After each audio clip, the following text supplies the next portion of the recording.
আজকে জানুয়ারি ৭ আবার সেই মধুগলির ধারে এসে দাঁড়িয়েছি।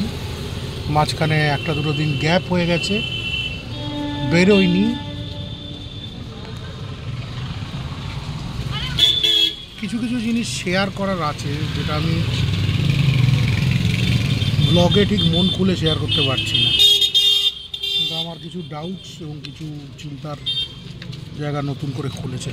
পরে জিনিসটা নিয়ে আলোচনা করা যাবে। জানি না কতটা দেখা যাচ্ছে,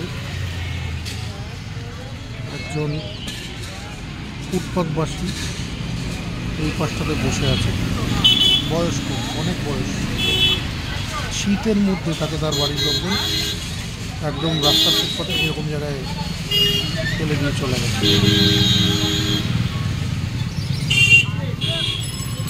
খুব মাথা গরম হয়, ইচ্ছা করে রক্তের মানে নদী বইয়ে সেই বানিয়েছে।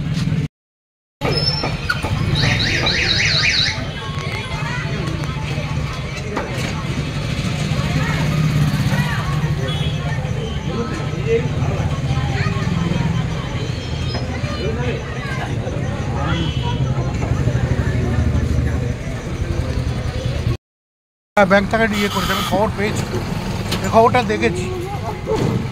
ব্যাংক থেকে আইটি রিটার্ন, জিএসটি নোটিশ দিয়েছে।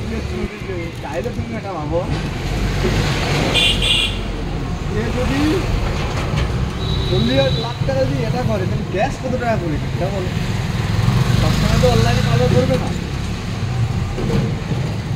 ক্যাশের ট্রানজাকশন তো ওটাই, সবাই সবটা দেখায় না বাবু, ওটা সবাই সব দেখিয়ে দিলে তো হয়ে যেত।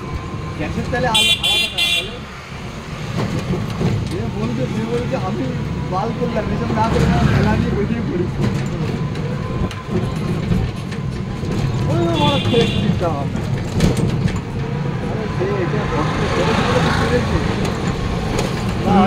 অন্যদিকে হাত আছে দেখো।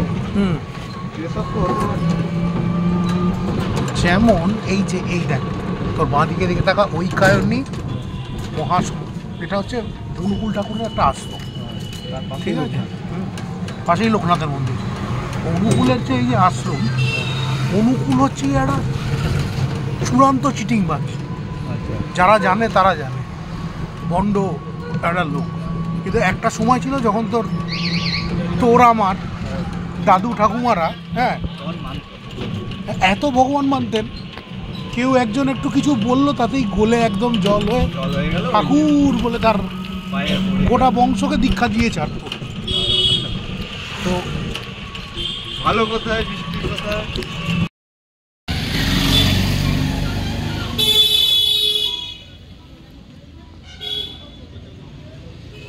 ব্যানার্জি মাঠে গেছে, টুকটাক বাজার সদাই ওঠাচ্ছি।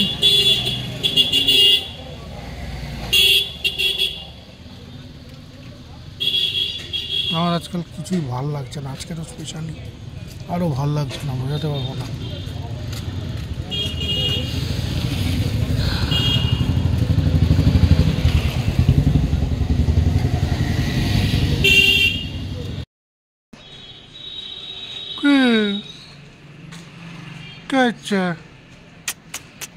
ম্যাও নামবি, ম্যাও ম্যাও ম্যাও। ওকে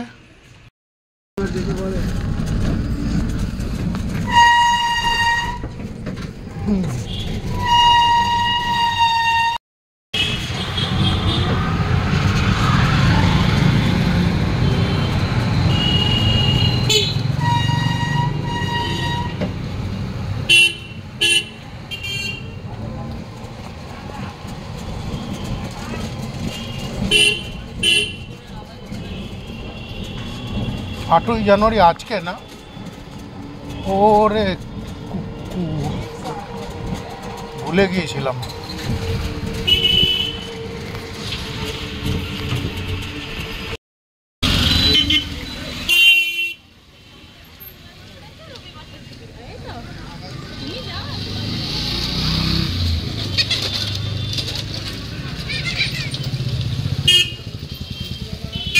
8ই জানুয়ারি সেম জায়গা চা খেতে দাঁড়িয়েছি, মধুবলির ধার।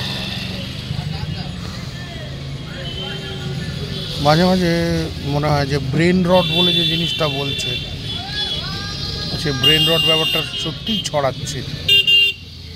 কিছুদিন বাদে এই ব্রেন রট মানে কোনো বুদ্ধিদীপ্ত মেন্টাল অ্যাক্টিভিটি করতে আর দেবে না।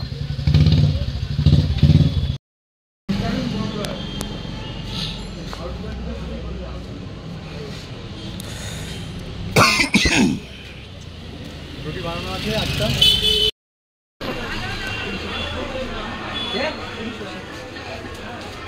আজকে চায়ের দোকানে একজন এসেছে। আচ্ছা,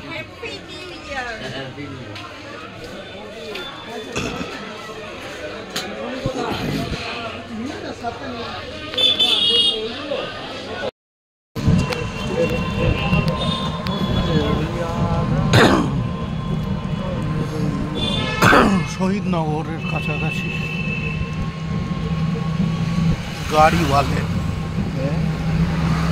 গাড়িওয়ালে দোকানের নাম। ওই গাড়ির সিট, গাড়ির ভেতরে লাইট, মিউজিক সিস্টেম, স্টিরিও এসব রাখে। ফার্মেসি, হাওড়া ব্রিজ,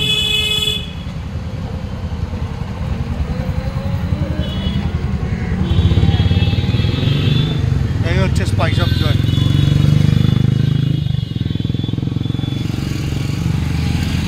তবে আমার বন্ধুটা আছে না ছেড়ে দিয়েছে, এখন জানিও না। কাজ করতো না ওটাও গাড়ি, ও পার্টনার ছিল এটুকু জানি। আর এটাও জানি উল্টো দিকের এটা আছে না লা কমিদা, এরা অনেক দিন ধরে বারের লাইসেন্সের জন্য চেষ্টা করছে, মদ বিক্রির লাইসেন্স, কিন্তু পাচ্ছে না। মদ বিক্রির লাইসেন্স পাওয়া সোজা নয়, কারণ তুই যে জায়গাটা দিয়ে যাচ্ছিস এই জায়গাটাতে একটা স্কুল আছে, সেটার মধ্যে হালতু আর্য বিদ্যালয়। স্কুলের কাছাকাছি গভর্নমেন্টের হিসেব অনুযায়ী বিক্রি করা উচিত না, কিন্তু বর্তমান গভর্নমেন্ট তো লুটিয়া করে।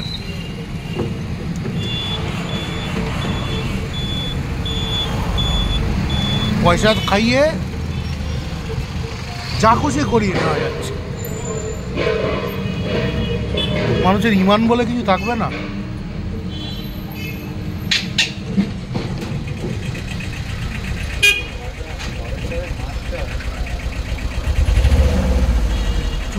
পিছিয়ে যাও কাকা। ও পেছনে আমার চলে এসেছে।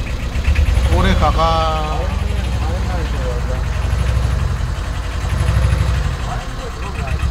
আমি হরেন দেখবো।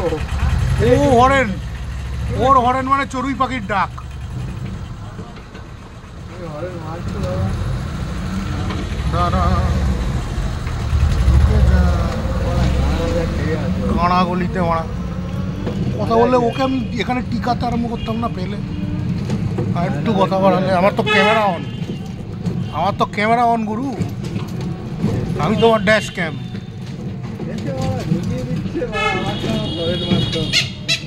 আমি তোমার ড্যাশ ক্যাম গুরু, আমাকে কেউ ইয়ে করবে আমি সঙ্গে সঙ্গে লাইভ করে দেবো গুরু, চিন্তা করো না। ক্যামেরা ওপেন থাকে।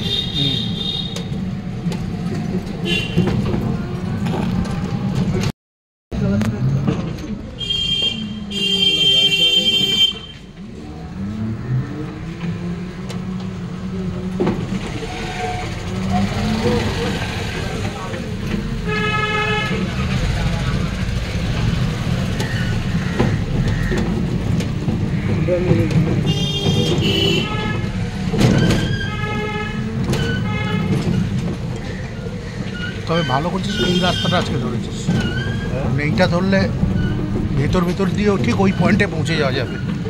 মানে হ্যাঁ, মেন রোডে অনেকখানি ইয়ে খায়। সাবধানে বেরো।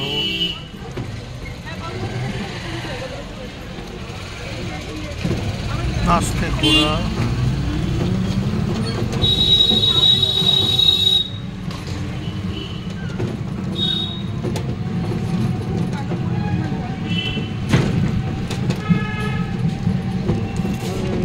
मारे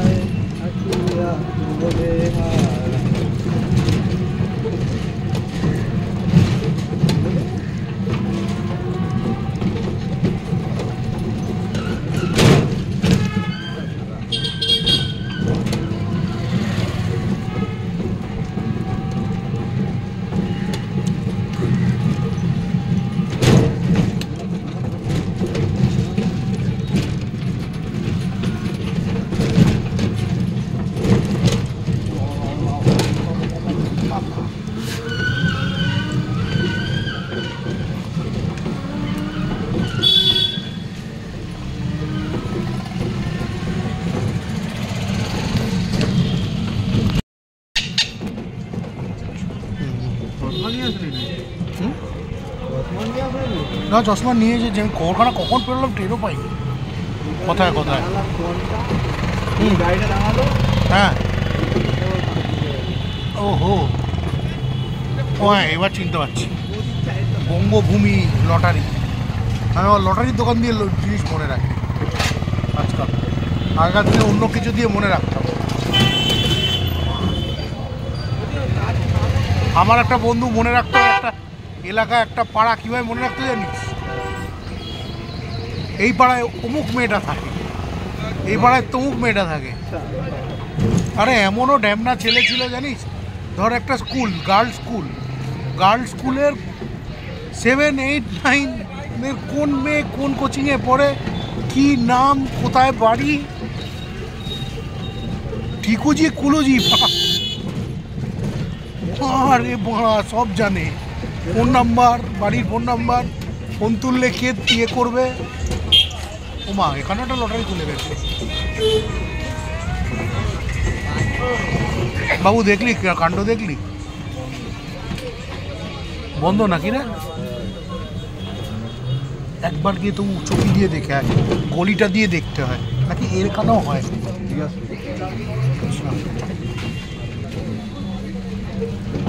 ঠাকুরিয়া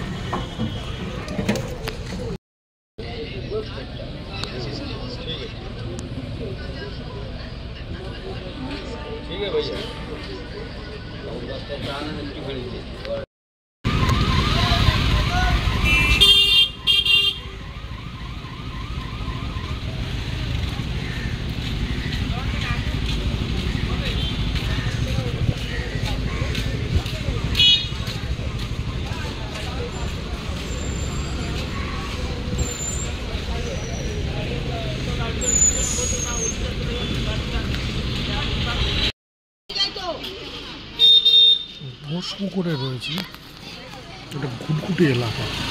আমি এই এলাকায় আগে কখনো আসিনি, দেখা যাক যে দরকারে এসেছি সেটা কমপ্লিট হয় কিনা।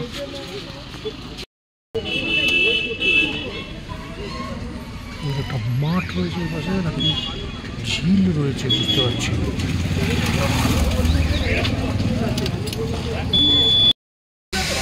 না। নেপালি ভাইয়ের মোমোর দোকান, প্রথম মোমো হয় আজকে, দেখছি এরা ফ্রাই মোমো বানাচ্ছে, তো ট্রাই করা যাবে। তো খুব অন্ধকার জায়গা থেকে বেরিয়ে এখন আলোর এখানে রয়েছি, মোমো টোমো ট্রাই করবো।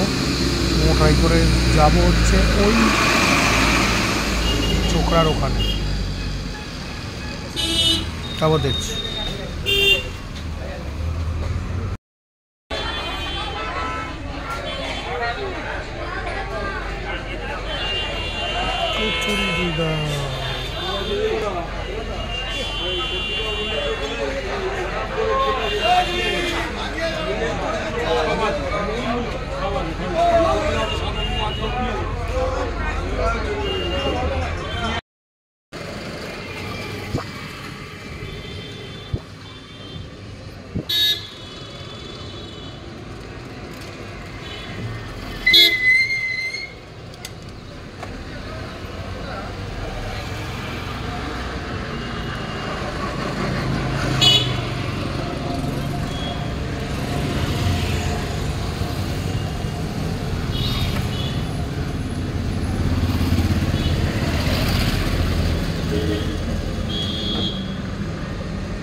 থ্যাংক ইউ, তোমার ভালোবাসাতেই টিকে আছি।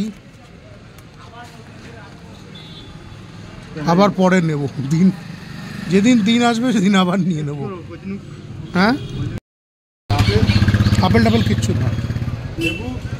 কমলা লেবু কত জিজ্ঞেস কর।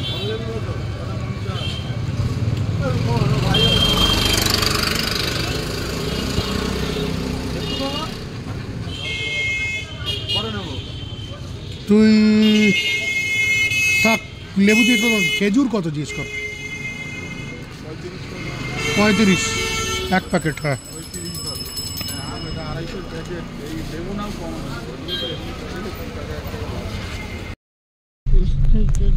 ওইটা হচ্ছে মামার দোকান, ওই যে ময়লাপত্র রাখা দেখতে পাচ্ছিস।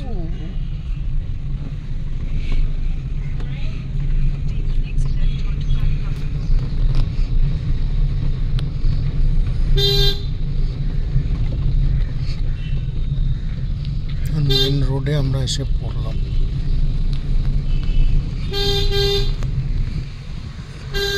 এইখানে একটা রোড সাইড কাবাবের দোকান আছে।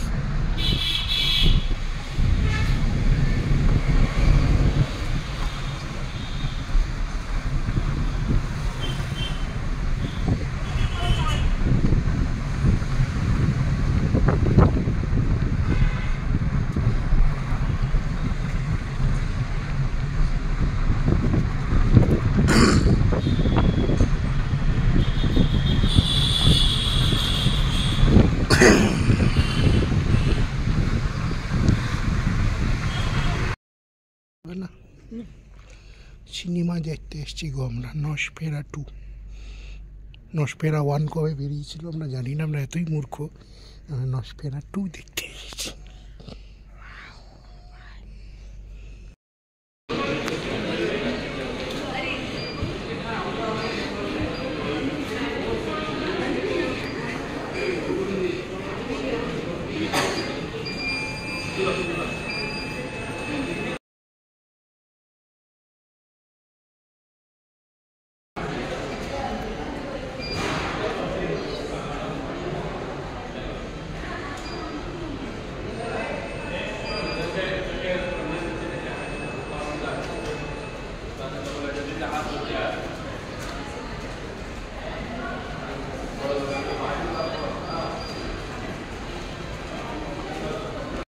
যেটা দেখতে পাচ্ছি এখনও এখানকার ক্রিসমাস নিউ ইয়ার ফেস্টিভিটি শেষ হয়নি, এখনও মানে সান্টা ক্লজের স্লেজ রয়েছে।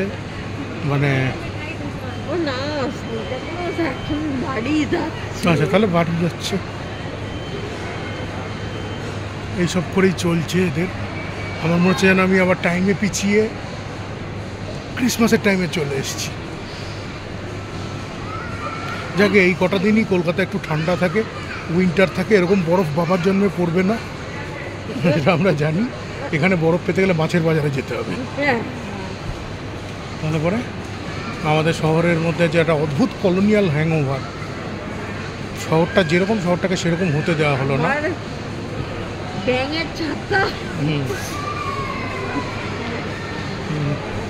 অতিরিক্ত সাহেবি আনা বা যা খুশি বলতে পারো। চলো বেরোই আস্তে আস্তে। কিন্তু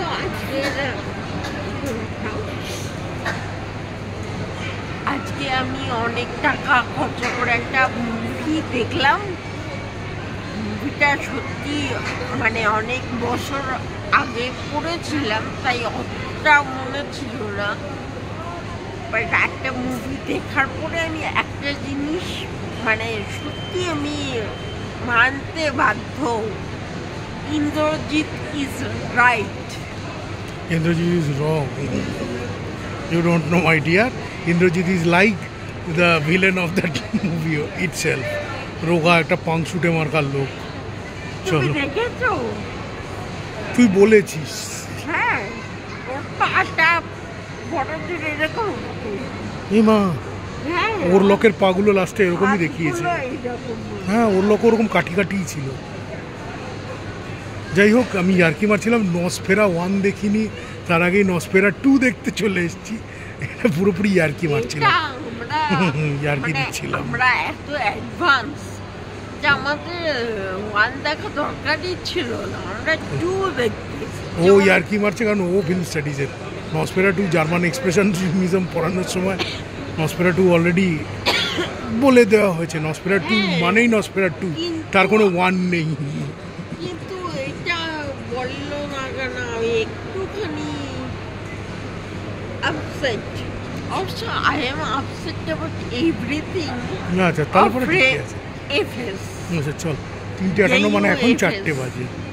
আমাকে শুধু দুঃখ কষ্টই দিয়েছে গাইস।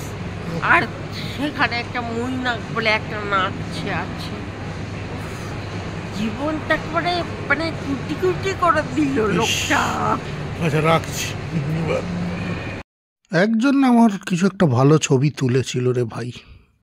সূর্য ডুবছিল আর আমরা এলাম টি মোশন বলে একটা দোকানে।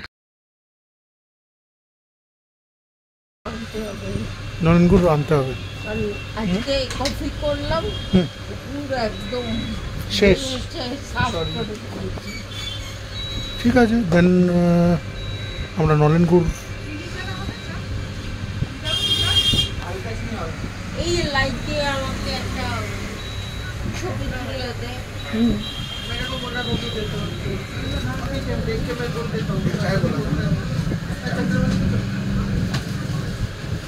তোর উপরেই ফোকাস রাখছি।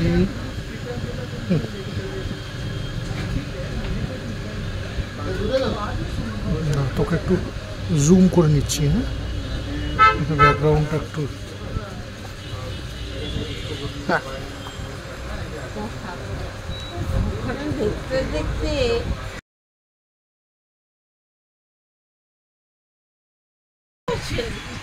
না না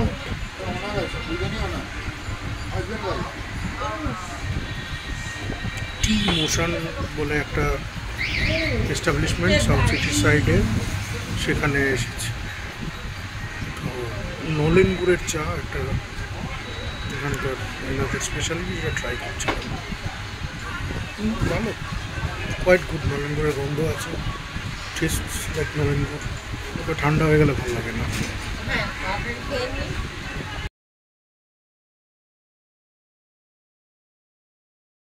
যাবো বেলার দিকে যাবো, দুটো ধরুন না ওইরকম, ওইরকমই যেতে হবে। আর একটু আগে করলে ভালো হয়, করে তাহলে আমি তাড়াতাড়ি চলে আসবো।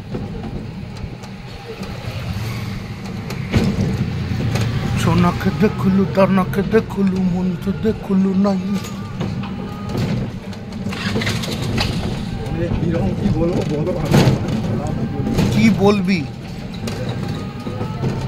নিয়ে যাওয়ার পর বসবে ওখানে, একটু ড্রেস পুস পরে যাবি।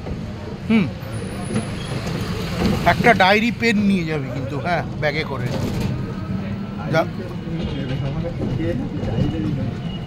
একটা ছোট নোটপ্যাড কিনে নিবি, ঠিক আছে? এবার ওর সঙ্গে কথা শুরু করবি, আমি পাশে থাকবো। ওই বলবে, কারণ ও জানে জিনিসটা।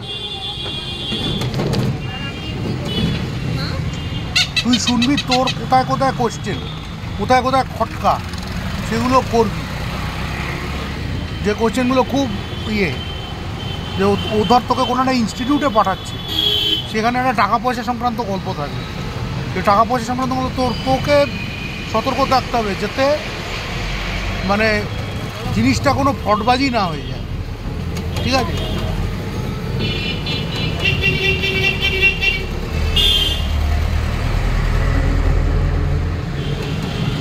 সরকারি লোক হোক আর যাই লোক হোক, আমরা না কারুর কথায় কাউকে 2 টাকা দেওয়ার আগে মানে 200 বার চিন্তা করি।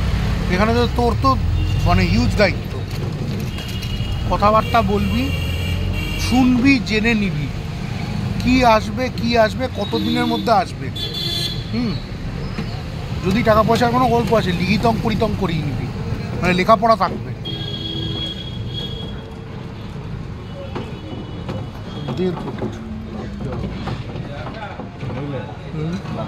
নামতে এগ আলু রোল।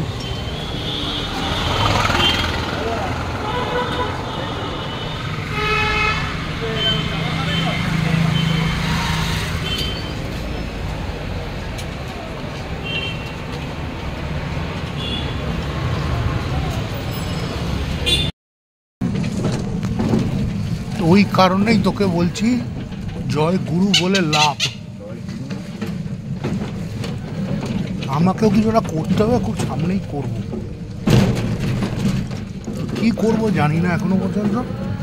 আমি যে যাবো, আমিও কিছু কথাবার্তা বলতেই যাচ্ছি ওখানে, মানে একা তুই ওখানে কি বলবো, ইয়ের জন্য যাচ্ছিস সেটা না। না না তোমার কাজে তুমি আমার তো যাবে না ধরে তাই বলে মনে করেছো আমাকে। আমি যাচ্ছি অন্য জিনিস জানতে, সেটা হচ্ছে ইম্পোর্ট এক্সপোর্টের ব্যাপারে একটু খবরাখবর নিতে। ইম্পোর্ট এক্সপোর্ট ব্যবসা কী হয়, ছোট ছোট এক্সপোর্ট কী করা যায়, এইসব খবরাখবর। ছোট এক্সপোর্ট মানে আমরা জানি ইম্পোর্ট এক্সপোর্ট বিদেশে মাল পাঠানো মানেই ওই যে বলেছিল 1-2 करोड़ का कंसाइनमेंट मैं नहीं लेती, कम से कम 500 करोड़ का। তখন পুষ্পা বললো 1000 करोड़ का डील होगा, বলেছিল না, তাই না? আচ্ছা এবার আমি তার মধ্যে ওই ছোট ছুটকো প্রথমে উনি 6 দিনের একটা ইনস্টিটিউটে আমাকে ট্রেনিং করাবে, তাই তো? 6 দিনের একটা কোর্স করাবে, 6 দিনের একটা কোর্স করাবে, তারপর তোর কয়েকটা পেপারস বার করবে।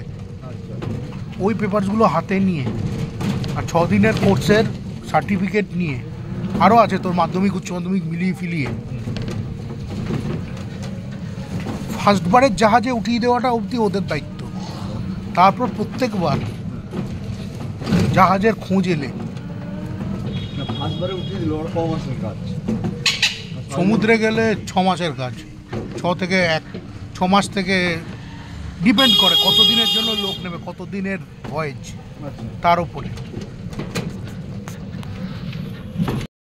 গ্রো করেছে, আরো শিখেছে তারা। বসে বসে তারা শিখেছে। মানে ফালতু ফালতু সাবজেক্টে যেগুলো দরকার নেই ভগবান, সেগুলো তো মাথা না দিয়ে সেগুলোকে গ্রো করেছে, সেগুলোকে মাথা লাগিয়ে এইটা আমি জিনিসকে মানেই না। ঠিক একটা চলতি কথাই আছে, এত ডাক্তারের টাকা দিয়ে এত খরচা করে এত 2-3 বছর কিন্তু নলেজটা পাবেন কোথায়? এত করে নলেজ দিয়ে করে লাভ নেই। আসল তো নলেজ, ডিগ্রি তো জাস্ট একটা কাগজের টুকরো।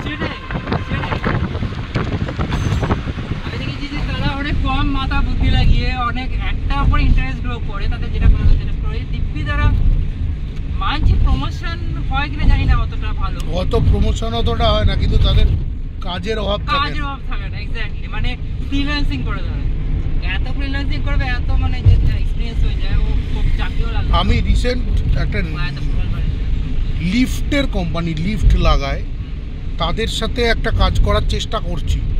এখন অবধি বাহির সুন্দর সাজিয়েছে ঝিলপাটটাকে। না, এই তো ওই সাইডে দোকান বলে আমার খোলেনি, অনেকদিন ধরে বলছে। তারা দক্ষিণেশ্বরের দাম চাইছে। হ্যাঁ, এখানে যদি এখন এসে এগুলো তো কিনে নিচ্ছে, ওগুলো আরো দাম বাড়িয়ে দিয়েছে। খাবার দাবারের ওই সাইডে দেখবেন ব্রিজে ওঠার মুখে 8-10টা দোকান লাগিয়েছে। ওই দোকানগুলো কেউ কিনছে না, কেউ কিনছে না, কিনতে পারছে না, দাম বেশি করে কিনতে কেনার লোক প্রচুর। এক টুকরো মাটি, এক টুকরো জমি কিনতে লোকের মানে 70-80 বার ভাবতে হয়। না না, সেটা না, আমি দেখেছি যে এখানে আসলে এখন এখানকার লোকের হাতে টাকা না থাকতে পারে, কিন্তু বাইরে থেকে যারা গুজরাট থেকে যারা তাদের হাতে টাকা আছে, 3-4টা ওরাই 5টা দোকান পাকা কিনে দিল, 4-5 কোটি টাকা দিয়ে কিনে দিল। এরকম ভাবে 4-5 কোটি আমি অনেক বেশি বললাম, দোকানটা ফ্ল্যাট করি না, বাট কত আমি 50। হ্যাঁ, ইনভেস্টমেন্ট ফেলে রেখে দিল পড়ে, বিক্রি হলে হলো। ওরা দেখুন, আমি বলছি যে আমরা যেমন যে আরে গাড়ি চালাম, গাড়ি ইএমআই দিলাম, তো এবার ইনভেস্টমেন্ট মানে এবার টাকা তুলে দিচ্ছে, ঠিক আছে, স্যাটিসফাই। ওরা অত টাকা বেশি ছুটে, ওরা এরকম অ্যাসেট গ্রো করতো। আমার কাছে স্ট্যাটিক ইনকাম আছে, যে তোমার আমি মাসে মাসে আসছে, আমি সাইড ইনকাম, এটা এমনি কিছু না, লোক উঠেই যে ব্যাপার। আমি বললাম হলো না হলে মাসে হয়তো লেবারকে দিয়ে হয় 5,000 10,000 টাকা তোর মধ্যে, ও ব্যাপারটা করে দেবে। এত টাকা কারণ বোকা তো নয় না যে লোককে টাকা দিয়ে দেবে, লোনে ধার সুদে টাকা পাবেন, ওসব তো না, ওরা অ্যাসেট গ্রো করে। পোস্ত রেস্টুরেন্ট, এখান থেকে আমাদের যেতে হচ্ছে, এটা হচ্ছে ডান দিক। এখানে একটা ঝিল আছে, এখানে ঝিল আছে, উপরে ঝিল যায়নি, ঝিল লিখেছে। আমি এখানে একটা স্টুডিওর কাজ নিয়ে এসেছিলাম। স্টুডিওটা ওই বিএসএনএল একটা পুরনো অফিস আছে, তার উল্টো দিকে গলি দিয়ে সোজা অনেক দূর গেলে পরে আচ্ছা কোথায় এখানে বিএসএনএল একটা অফিস আছে না? এখানে হ্যাঁ, ঠিক নলেজ মানে আসতে পারে বহু পুরনো একটা বিএসএনএল অফিস আছে। বিএসএনএল অফিস আছে, পুরনো কোয়ার্টার আছে অনেকগুলি, ভূতের বাড়ির মতো দাঁড়িয়ে আছে কোয়ার্টারগুলো। কেউ ঢোকে না তো না, সরকারি প্রজেক্টের জায়গা, এখন চট করে হাত দেওয়া যায় না এইসব জিনিস। সবিতা মেডিকেল, হ্যাঁ আপনি ঠিক জায়গায় নিয়ে এসেছেন। সবিতা মেডিকেল এইখানেই কচ্ছপ বাড়ি। কত পয়সা চলে যায় এই কালো এটা এই মেডিকেল ওই তো ট্যাঙ্কির উপর কচ্ছপ করা। ট্যাঙ্কিটা পোকা তুই করে দেবে ভাই জলের ট্যাঙ্কির উপর এইটা এইখানটা এই যে এইটাই দেখাচ্ছে না? এই গাড়িটা দেখিয়েছে ফটো কচ্ছপ তো দেখতে গেলে তো হেলিকপ্টার দিয়ে এই বাড়িটার, হ্যাঁ এই বাড়িটাই মনে হচ্ছে। ये तो ওই যে পাশে বাড়ির লোকটাকে লাইনে কোনো নেটওয়ার্ক দেশ যাতে না থাকে, ঠিক আছে? তো ওর বর্ডার লাইন শেয়ার করছে ইউক্রেন, যদি নেটো চলে আসে তো ব্যাস মানে তুমি যদি ইউক্রেনের সঙ্গে কোনো বিবাদ করো, নেটোর 30টা দেশ কি করছিস ভাই এটা? আমি তোমার বক্তব্য রেকর্ড করছি। তোমার এই 30টা দেশ তোমার উপরে অ্যাটাক করবে, তো রাশিয়াটা কখনো চায় না। আমি তো সবসময় চাইবো ভাই আমি সেফ থাকার জন্য, আমি কেন কাউকে এরকমভাবে করবো? তো সেই জায়গা থেকে যদি তুই দেখিস, ওর সেফটি মেজার করার জন্য ভাই ওর নেমেছে। ইউএসএসআর এর কথাটা বল, ইউএসএসআর ব্লকে ইউক্রেনও পড়তো একটা সময়, ইউগোস্লোভিয়া, জর্জিয়া, তারপরে আরেকটা কি সার্বিয়া, এগুলো সব ছিল রাশিয়ার আন্ডারে ইউএসএসআর এর সময়। তারপর ইউএসএসআর যখন ভাঙলো তোর গর্বাচভের টাইমে, তখন তার মানে কালকেই ওটা প্রসেস হতে পারে, সব আলাদা আলাদা আলাদা আলাদা আলাদা হয়ে গেল। মিখাইল গর্বাচভের টাইমের সবচেয়ে মানে পেইনফুল এদের কাছে ছিল যে ইউএসএসআর এর ডিজলভ হওয়া। পর্যন্ত আমি এটাই বলবো যে এখন আমি সবটা রেডি করে আমেরিকা একটা রিসেন্ট কান্ট্রি আমি বলবো ঠিকই, ঠিক যে আমেরিকা যেটা করছে জমিদার প্রণালী, আমাদের জমিদার প্রণালীর মতন করে মেনে চলছে, যেটা ন্যাটো বানাচ্ছে, সব জমিদার এক জায়গায় হোক। রাশিয়া তো এখন এই যে মানে যেরকমভাবে এগিয়ে যাচ্ছে আমেরিকা, ওকে যদি কেউ স্পিড ব্রেকার হিসেবে যদি কেউ এখন যদি থাকে, একমাত্র রাশিয়াই আছে। আমি সেই জন্য বলবো যে এখন ইউক্রেনের সাপোর্টে যাওয়া মানে হচ্ছে রাশিয়া হচ্ছে প্রচণ্ড ধুরন্ধর। আমি রাশিয়ান প্রফেসরদের সাথে কথাবার্তা বলেছি, ওরা ইন্ডিয়াকে শুধুমাত্র মাল বেচার একটা জায়গা, তা ওদের কি যেগুলোর মানে backdated Russian technology, missile system, guidance system, aircraft, এইসব বিক্রির জায়গা হিসেবে দেখে, আর কিছু দেখে না। না মানছি, আমি দেখ একটা কথা বলছি, দুটো ব্যক্তি যাদের সাথে কথা বলছি তারা ইন্টারন্যাশনাল বিজনেস ম্যানেজমেন্টেরই লোকজন। না না হতে পারে, যেটা বলছে দুটো ব্যক্তি রয়েছে, যেটা বলছে আমি অস্বীকার করছি না, কিন্তু এটাও তো ঠিক। ক্রাইসিস টাইমে ম্যাক্সিমাম সময় রাশিয়া হেল্প পায়, সবসময় আমাদের পাশে থেকেছে। তো ক্রাইসিসের টাইমে যে আমাকে ভাই পাশে থাকে, আমি তো তাকেই সাপোর্ট করবো।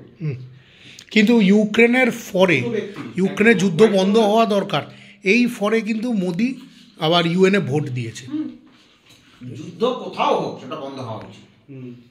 যুদ্ধ সলিউশন না, কিন্তু যুদ্ধ বিজনেস নিয়ে আসে, জেনে রাখবি। যুদ্ধ মানে বিজনেস, কোথাও যুদ্ধ হচ্ছে নো কনফ্লিক্ট নো ড্রামা, আমাদের ইংলিশ লিটারেচার পড়ানো হয়েছিল যখন ড্রামাটিক্স আমাদের ক্লাস হচ্ছিল। এটা কে রিক্সা চালাও, কি করতে চাই? পড়াশোনা কি করেছো? পড়াশোনা উচ্চ পর্যন্ত দিয়েছি, দিয়ে সম্মেলনে ভর্তি হয়েছিলাম, ফার্স্ট ইয়ার পরে পড়িনি। উচ্চ মাধ্যমিকে কি স্ট্রিম ছিল? 5 ডিভিশন পেয়েছি। স্ট্রিম কি ছিল? আর্টস পড়েছো? আর্টস, কমার্স পড়েছো? আর্টস পড়েছি। আর্টস পড়েছো। কী সাবজেক্ট কম্বিনেশন ছিল? উচ্চ মাধ্যমিক মাত্র ভূগোল, তার পরিবেশ ছিল, সংস্কৃত ছিল, হিস্ট্রি ছিল, আর বাংলা ইংলিশ ছিল। মার্কস কেমন ছিল? ফার্স্ট ডিভিশন পেয়েছি। ফার্স্ট ডিভিশন 60% নাম্বার ছিল, তাই তো? আর ইয়েতে তোমার মাধ্যমিকে মাধ্যমিকেও ইংলিশে একটু কম পেয়েছি, নাহলে সব বইতে ইংলিশে 35 পেয়েছি আর অঙ্কে 45 মতো, আর নাহলে সব বইতে নাম্বার 50-এর ওপর। এরপরে পাশে দাঁড়াও ওখানটায়। ওখানে প্রচুর পরিমাণে ক্রু মেম্বার থাকে। ওখানে কি হয়, ওখানে হচ্ছে তোমার প্যাসেঞ্জার ভেসেল চলে। প্যাসেঞ্জার ভেসেল দেখেছ? প্যাসেঞ্জার ভেসেল চলে, তো ওখানে প্রচুর ক্রু মেম্বার থাকে জাহাজে, প্যাসেঞ্জার ভেসেল।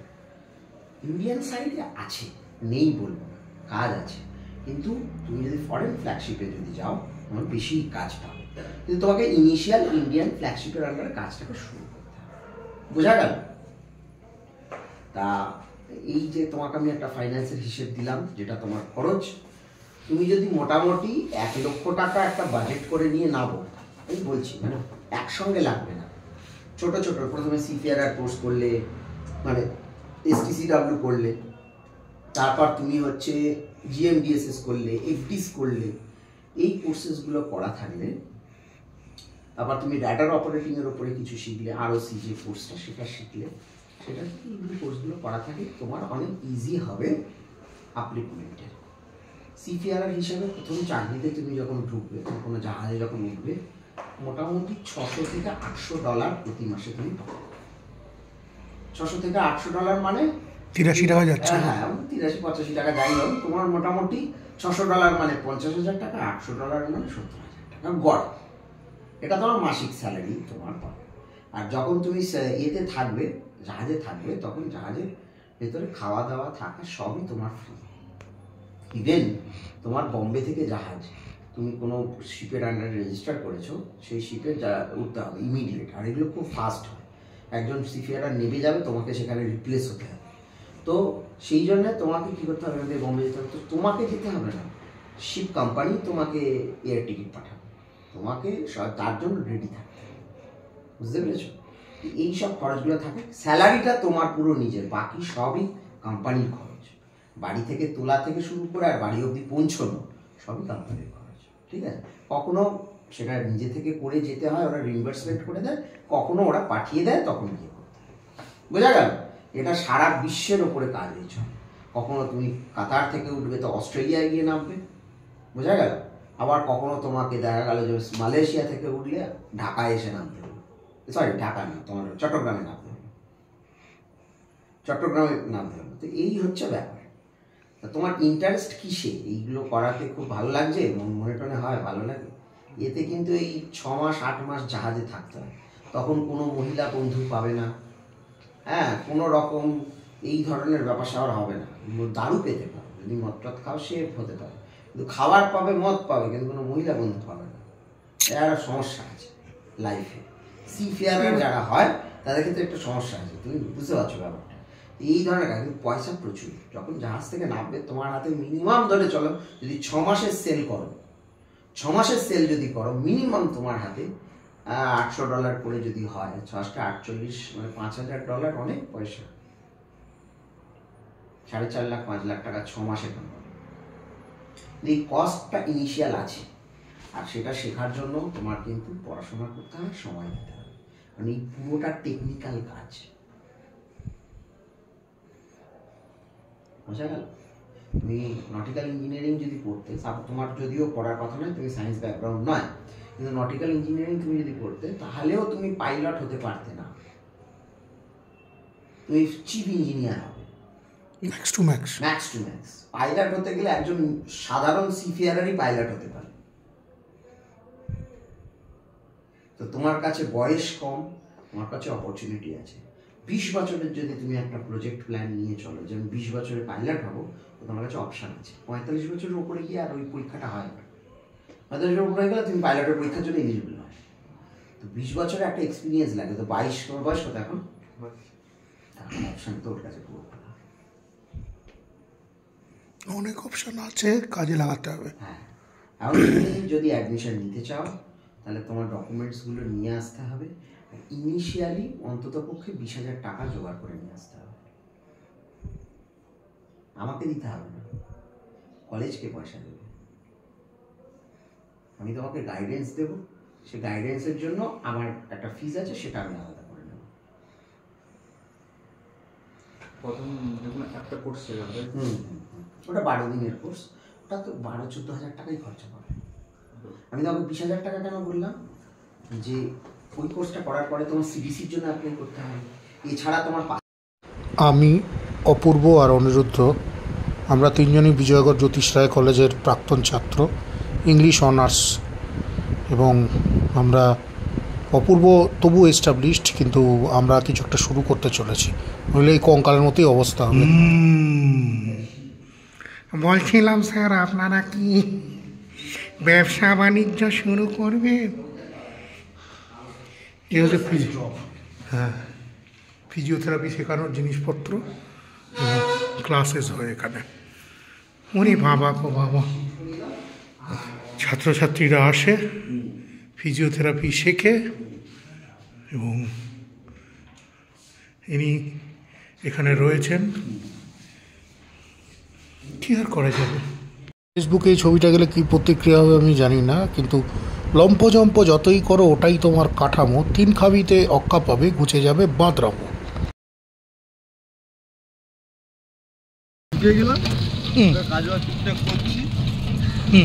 টুকটাক না, মানে জাহাজে উঠছিস, জাহাজে নামছিস, যেখানে ঢুকছিস জেনে রাখিস কিন্তু 6 মাস থেকে 8 মাস 12 মাস অবধি থাকতে হয়। হ্যাঁ হ্যাঁ, খোঁজ খবর নিয়ে হ্যাঁ, ওই যে রেডার অপারেটর, ঠিক আছে, জিপিএস অপারেটর, জিপিএস মানে জিও পজিশনিং স্যাটেলাইট, ওটাও আমার চেনা হয়ে গেল, পুরো জানা হয়ে গেল। তারপর ওই কোর্সটা এসে তুই দেখ, ওখানে ঢুকেও, জাহাজে ঢুকেও তোর এমন লোকের সঙ্গে আলাপ হয়ে যাবে যারা আর কি, মানে যাদের হাত ধরে গাইড করে, তুই আমাদের মানে ও কি জানে, ওর থেকেও বেটার তুই তখন মানে ইনসাইড ম্যান হয়ে বলতে পারবি, আমাদেরকে জানাতে পারবি, তাই না? সব থেকে ডেঞ্জার কি এই দুনিয়া, খবরাখবর না পাওয়া বা খবরাখবর না রাখা। কি ভুল বললাম?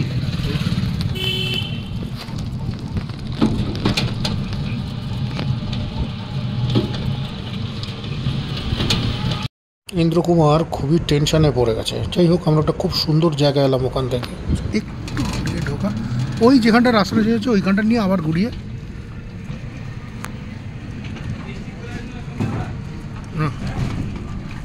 জায়গাটা খুবই সুন্দর জায়গা। গাড়িটা না থাকলে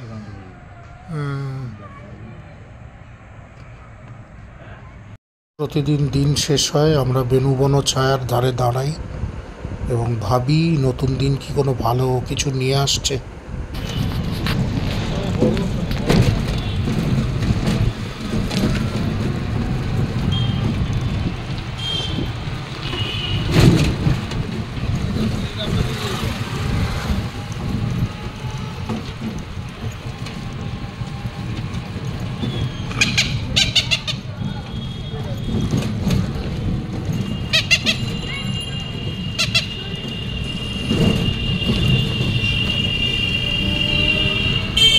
আচ্ছা, আমরা বাঘাযতীনের রেলগেটের ওখানটা চলে এলাম না? ওকে,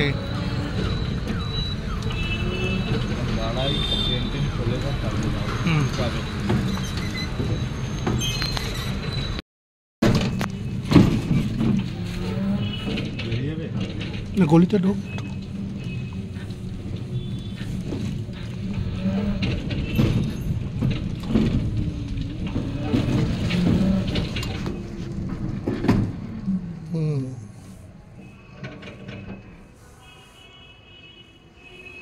পুরো লকড,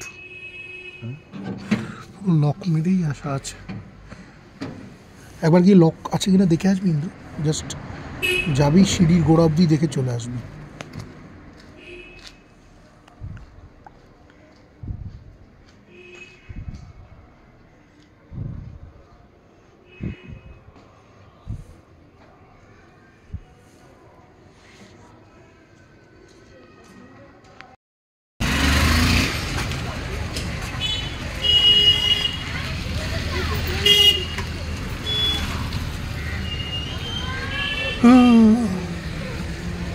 মধুগলির ধার, চা খাওয়া দরকার।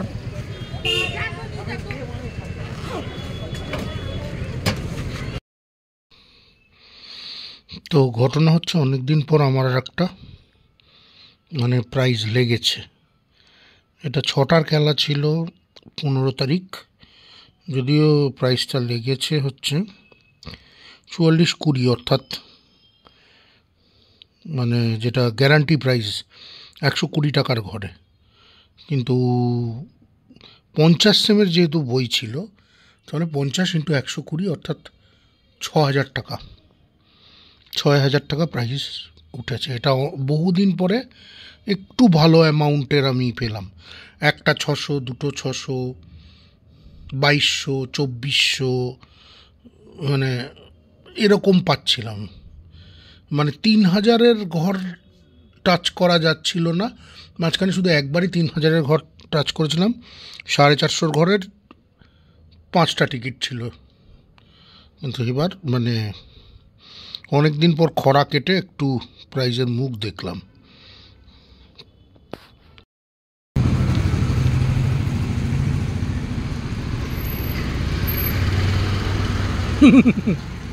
ছেলেপুলেদের জন্য না,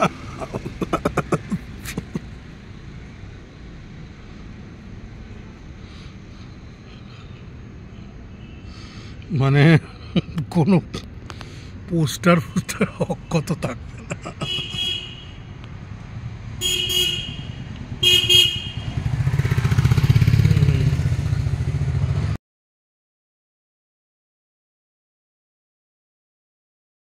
আচ্ছা, আমাকে বলে গেছে যে গরম তুই ওইটা নিয়ে যাস কিন্তু। ঠিক আছে, ওকে। এবার বলে গেছে, এবার আমি পয়সাও দিয়ে গেছে, এবার আমি তো সে করতে পারছি না। এমন গরমত আপনার ফোন নাম্বার আছে? হ্যাঁ আছে। আমি আপনার থেকে নিয়ে রাখবো, যদি কোনো আপদে বিপদে দরকার পড়ে তাহলে আপনাকে ফোন করে নেব। অসুবিধা নেই, কিছুক্ষণ আগে জানালে ভালো। কিছুক্ষণ আগেই জানাবো। রিমোটে ফোনে কল করার সঙ্গে সঙ্গে না, এ তো নয় রে বাবা।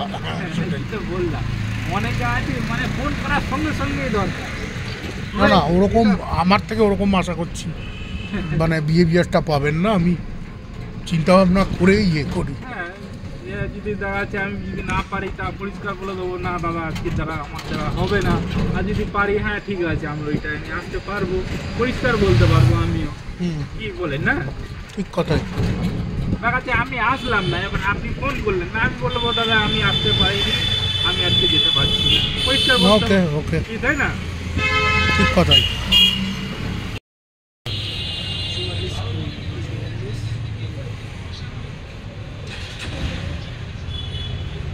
বড় প্রাইস দিল না, দেবে সব দেবে। এগুলো ঠিকঠাক, এগুলো ঠিকঠাক করছে না। নমিতাবদা একটু দেখো, তারা একটু দেখো। তারাবাকে বলছি, যদি আজকে আবার কাটার দিন না, কাটবো কালকে কাটার দিন। আমি আজকাল দিনকাল মানছি, দিনকাল মেনে কিছু কিছু পাচ্ছি। আচ্ছা, তুমি কি আমাকে ফোনে পাঠিয়ে দিতে পারবে? তাহলে কি ক্যাশ নেবো না ফোনে নেবো? ঠিক আছে, ক্যাশই দিয়ে দাও। Thank you. পেলাম ঠাকুরের কৃপাটা। ছোট না, তোমাকে আমি বড় দেবো। ওকে, তোমার ইচ্ছা আছে? চলো। ছোট না, তোমার বড়ই দেবো। বাম্পার নিয়েছিলে? 200 বাম্পার নিয়েছি না, সেটা 500 নিয়েছিলে। 500 নিয়েছি, 200 নিয়ে গেছি আগের দিন। তোমার থেকেই নিয়ে যান। হ্যাঁ, সে তো। Thank you. Oops, sorry. না না, এই ভালোবাসার জন্যই বেঁচে আছি আমি। তো আর গোল্ড কয়েন কিনি নই।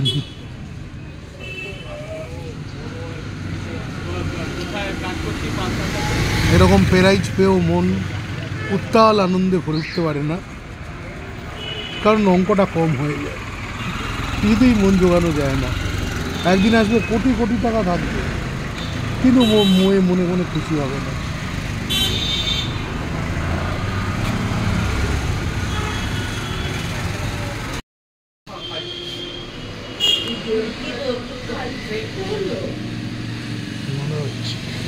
মানে কাউকে এভাবে গোল্ড কয়েন বোঝাবে কখনো হয়েছে?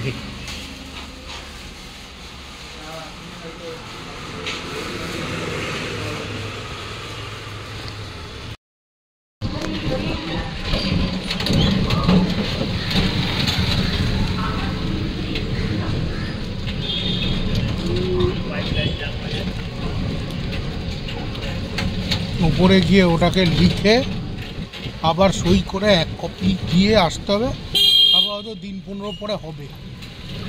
জিনিসটা হোক একবার।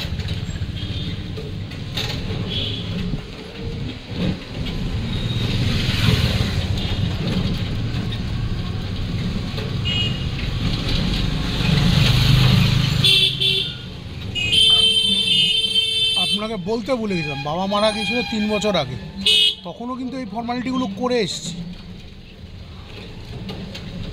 পুরো আপনাকে খাড্ডায় নামিয়ে দিল। ওনাকে যেতে দিন দরকার, চওড়াটা যে উনি এগিয়ে যান।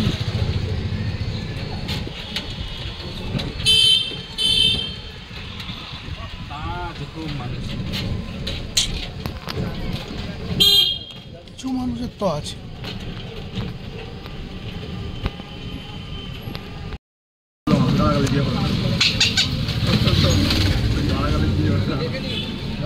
আমাদের বুক ব্যথা হবে আর আমাদের জন্য কি বলবে?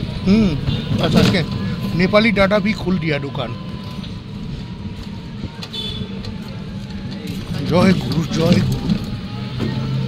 সব দিন এক জায়গায় যেতে নেই ইন্দোর কুমার, এটাই হচ্ছে গিয়ে মানে আমার গুরুদেব নে শিখা হয় কখনো এক দোকান থেকে কাটবে না, ওই দোকানই তোমাকে পেয়ে বসবে। বাবাই বলেছিল ঘুরে ঘুরে খাবে, তাহলে দেখবি মজাটা ঠিক থাকবে। সব সালাই তো কোথাও না কোথাও নইলে পেড়ে ফেলার চেষ্টা করবে, ওই পেড়ে ফেলতে দেওয়া চলবে না।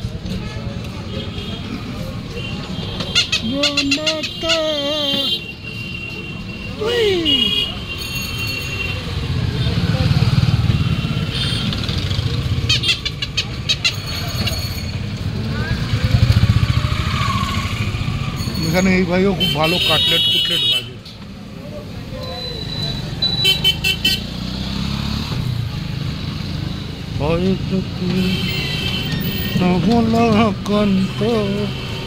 অনেকেরই বলার সময় হেয়াল কমবে না।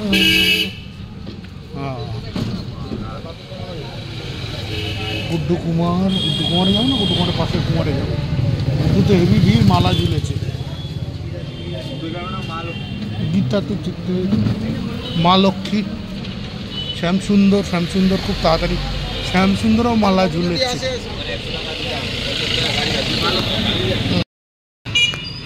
18 তারিখ আজকে, জানুয়ারির 18। সেই মধুগলির ধারে দাঁড়িয়ে আছি, আলুর গুদাম, চা খাবো। এইসব মানে এইবার যে ব্লগটা আসবে মানে সেটা একটু গোদা ব্লগ হয়ে যাচ্ছে, মিনস খুব বড় আকারের ব্লগ হয়ে যাচ্ছে। অনেক কিছু ঘটেওছে, কিন্তু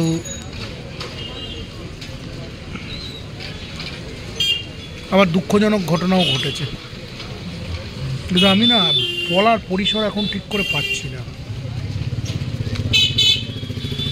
দেখা যাক।